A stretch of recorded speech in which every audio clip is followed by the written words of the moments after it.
Given nearly a third of African governments' external debt service in coming years is due to be paid to China, China's involvement as the African region's largest single creditor in 2020 in the G20's Debt Service Suspension Initiative, or DSSI, has been a landmark moment.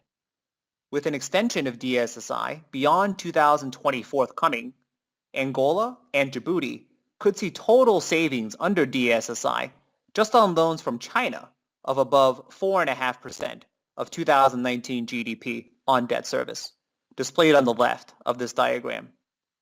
This is trailed, next in significance, by countries such as Mozambique, Congo, Kenya, Guinea, and Zambia, with savings presented of over 1.5% of GDP. However, while suspension of debt service on bilateral loans, such as those from China, is positive for the creditworthiness of African governments near term, such suspensions could raise debt servicing distress later. Angola, Djibouti, and Mozambique could each see increases in their debt servicing requirements medium term of over 1% of GDP on average per year due to DSSI participation from the shifting of payments to those later years on NPV neutral bases.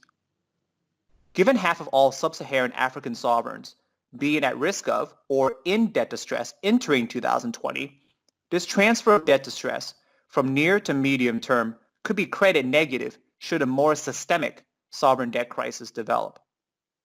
As such, a formal mechanism is required to determine whether crises relate to liquidity alone or to solvency.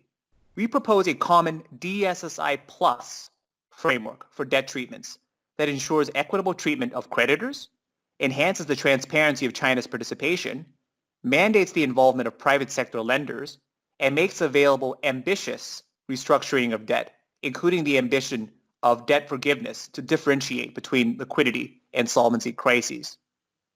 Such a DSSI plus framework could result in tangibly higher credit ratings for African issuers after a restructuring.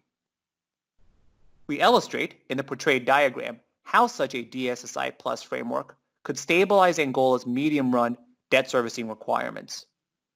A hypothetical 25% principal write-down for distressed African borrowers could bring savings of nearly $29 billion US, with the largest savings coming on loans from China.